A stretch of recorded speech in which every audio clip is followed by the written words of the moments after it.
طفیل عباس صاحب کے ساتھ. شوکت صدیقی صاحب باقاعدہ ممبر تو پارٹی کے نہیں تھے، لیکن طفیل عباس اور باقی سب جو پارٹی کے لوگ تھے ان کے ساتھ ان کا بہت گہرا ملنا جلنا تھا. اس کے بعد دوسرا تعلق ذاتی اور علمی، شوکت صدیقی صاحب نے جانگلوس کے لیے جتنی ریسرچ کی ہے، یہ کہہ دینا بڑا آسان ہے. لکھنؤ کا رہنے والا، کراچی میں آ کے آباد ہونے والا، خدا کی بستی تو ان کا ایک پرسنل ایکسپیرینس تھا ان فیملیز سے، ان کے اپنے خاندان کے لوگوں سے، جس کو انہوں نے منتقل کر دیا. لیکن پنجاب کے جاگیردارانہ ماحول کو اور اس کو ایبزارب کر کے اس کی ڈکشن کو اس کے اندر لانا، یہ اتنا بڑا کمال ہے جو میرا اپنا خیال ہے کہ ہماری ادبی تاریخ میں کوئی مثال نہیں ہے. ظاہر چودھری صاحب کے پاس بھی انہوں نے اس حوالے سے کئی مرتبہ ملاقات کی. انوار صاحب کے ساتھ ابھی تونسا کا ذکر ہوا. خود انہوں نے جنوبی پنجاب میں اور اس علاقے میں رہ کے اپنے مشاہدے کی بنیاد پر جتنی محنت کی، وہ ہمیں یا تو قرۃ العین حیدر کے آخر شب کے ہم سفر میں نظر آتی ہے کہ جس میں اس نے، حالانکہ ان کا بنگال سے تعلق نہیں تھا، لیکن بنگال کی صورتحال اور ڈکشن کو جس طرح سے قرۃ العین نے آخر شب کے ہم سفر میں لکھا، اس سے ملتا جلتا، بلکہ اس سے زیادہ میں کہوں گا کہ شوکت صدیقی صاحب کا کمال ہے کہ ایک ایسے جاگیردارانہ معاشرے کے ساتھ اس کی ڈکشن کو، اس کے اور وہاں کے جو بیوروکریٹک سیٹ اپ تھا اس کا انہوں نے جس طریقے سے ایبزارب کیا، اور اتنا طویل ناول، یہ بہت بڑا کمال ہے. تو زاہد صاحب کے پاس آیا کرتے تھے، اور ان دنوں میں بھی زاہد صاحب کے ساتھ اپنا پاکستان کی سیاسی تاریخ کے پروجیکٹ پہ کام شروع کر چکا تھا. پھر 1989 میں جب ہماری پہلی 2 جلدیں پاکستان کیسے بنا کے عنوان سے شائع ہوئیں، تو وہ پیش کرنے کے لیے میں شوکت صاحب کے پاس کراچی گیا. اس وقت وہ ڈیفینس والے گھر میں منتقل ہو چکے تھے. بڑی محبت سے پیش آئے، بہت دیر تک باتیں ہوتی رہی. پھر 1994 تک میں جو بھی ہماری جلد شائع ہوتی وہ میں پیش کرنے ان کو جاتا. پھر مجھے ملک سے باہر جانا پڑا. 1999 میں ہماری جب 12 جلدیں مکمل ہو گئیں تو اس کا ایک تعارفی سیمینار الحمرا میں منعقد کیا گیا. شوکت صدیقی صاحب زاہد صاحب پہ مضمون پڑھنے کے لیے کراچی سے تشریف لائے. یہ ان کا ایک گہرا تعلق تھا زاہد صاحب کے ساتھ، اور ہمارا جو پاکستان کی سیاسی تاریخ کا کام تھا اس کی اپریسیشن کے لیے وہ آئے. شوکت صاحب کے ساتھ علی جعفر کا تعلق، میرا تعلق، زاہد چودھری کا تعلق، ان سب چیز میں ذاتی تعلق سے جو زیادہ بڑی چیز ہے وہ علمی اور فکری مشترکہ ڈائمینشن ہے جو ترقی پسندی، معاشرے کی تبدیلی، سماج کی تبدیلی، یہ وہ پہلو ہیں. خدا کی بستی 69 میں، چھوٹا سا تلفظ آپ کا سینئرز کا فرض ہوتا ہے کہ اگر جونیئر، 1969 کو آپ 59 کہہ رہے تھے، ٹھیک ہے، ہم 69 کہتے ہیں، تو سینئرز کا فرض ہوتا ہے، مائنڈ نہ کیجیے گا. اچھا ہاں وہ بھی فرق ہے. اچھا ایک بات میں یہ کہنا چاہتا ہوں کہ لٹریچر کا اپنے پولیٹیکل لینڈسکیپ سے بڑا گہرا تعلق ہوتا ہے. 69 کا پولیٹیکل لینڈسکیپ پاکستان کا، جو لوگ تو میرے ہم عمر ہیں، میں اس وقت کالج گوئنگ تھا، یا جنہوں نے سنا ہے، اتنی زبردست اور اتنی محرک عوامی تحریک جس کا بڑا گہرا طبقاتی کانٹینٹ تھا، وہ اس سے پہلے نہیں ابھری تھی. جو اینٹی ایوب ایجیٹیشن 69، 68، 67 سے شروع ہوا، تو 69 میں جب خدا کی بستی پی ٹی وی پہ آیا ہے تو ایک لہر سوسائٹی میں موجود تھی، اور ادب اور پولیٹیکل لینڈسکیپ جب ایک لہر کا حصہ بنتے ہیں تو پھر وہ ادب، اس کی اسکائی از دی لمٹ. خدا کی بستی اور 69 کی عوامی تحریک، ان کو جوڑ دیں تو پتہ چلتا ہے کہ خدا کی بستی دیکھنے کے لیے لوگ بیٹھتے تھے اور گلیوں اور سڑکوں پہ سناٹا ہوتا تھا. وہ کانٹینٹ خدا کی بستی کا کراچی کے ایک سلم ایریے کے رہنے والوں میں جو سماجی، طبقاتی، معاشرتی، نفسیاتی مسائل جس طریقے سے اور جس فنکاری کے ساتھ شوکت صاحب نے انٹیگریٹ کیے، اسے آپ سوشلسٹ ریئلزم کہہ سکتے، ایک بورژوا ریئلزم ہے. لیکن طبقاتی کانٹینٹ باہر کے پولیٹیکل لینڈسکیپ میں وہ جڑ گیا خدا کی بستی کے سوشلسٹ ریئلزم کے ساتھ، اور پھر وہ اس لہر کا حصہ بن گیا جو اس وقت چل رہی تھی.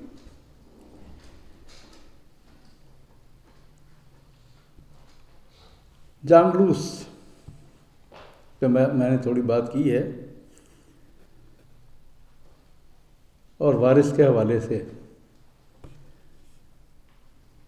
چھوٹا سا ذاتی واقعہ میں نے ذاتی محفلوں میں تو کیا ہے، پبلک فورم پہ پہلی دفعہ بیان کرنے لگا ہوں. 74 سے 78 تک میں پی ٹی وی لاہور پہ یو ای ٹی سے گریجویشن کے بعد میرا پہلا جاب پی ٹی وی لاہور کا تھا بطور نگران انجینئر کے. اور 78 میں 77 میں ضیاء الحق کے ماشاء اللہ لگنے کے بعد جو عطاب نازل ہوا تھا پی ٹی وی کے کام کرنے والے پروگریسو لوگوں کے ساتھ، اس کی وجہ سے میں 78 میں جون میں چھوڑ گیا. لیکن مئی 78 کی بات ہے کہ میں اپنی دن کی شفٹ کا کام ختم کر کے نکل رہا تھا، تو پارکنگ میں جہاں موٹر سائیکل پارک ہوتے تھے اندر ہوا کرتے تھے، تو وہیں میرا ویسپا اسکوٹر بھی پارک تھا، اور امجد اسلام امجد اسی وقت آئے اور لبریٹائن کے پاس ہوتا تھا، انہوں نے بھی وہاں پارک کیا. اب امجد سے میری پچھلے 4-5 سال سے بڑی گہری ایسوسیشن تھی، خاص طور سے 74 سے 5 تک میں جوائنٹ سیکرٹری تھا حلقے کا، اور امجد جو ہے وہ سیکرٹری تھے. تو بڑی میں نے کہا امجد کس طرح آج؟ کہتے یار وہ قمر صاحب نے بلایا، قمر آفتاب احمد جی ایم تھے پی ٹی وی سینٹر لاہور کے، تو پتہ نہیں کوئی ڈرامہ میرے کو لکھوانا چاہتے ہیں. تو اج ساری پہلی میٹنگ ہے، تو میں نہیں پتا کی تھی میں تے کی انہوں نے میرے کو لکھوانا ہے. لیکن پھر اس کے بعد میں نے کہا یار اب تم ڈرامہ رائٹر بن جاؤ گے؟ کہتے ہیں اسی طرح لگتا ہے. Before 78 Amjad was just a poet, اس سے پہلے اس نے کبھی کوئی ڈرامہ نہیں لکھا تھا. اب قمر صاحب کے ساتھ پھر ڈیلی اس کی شام کو انہوں نے 5-6 بجے کے بعد وقت رکھا ہوتا تھا، اور یہ ڈیلی آتے تھے. اب قمر آفتاب صاحب نے جانگلوس سے تھیم لیا نہیں لیا، کس طرح لیا، جو اصل کیریکٹر وارث کے ڈرامے کے تھیم کا ہے وہ امجد نہیں ہے، وہ قمر آفتاب احمد ہے، general manager P T V Lahore. Qamar Aftab بطور پروڈکشن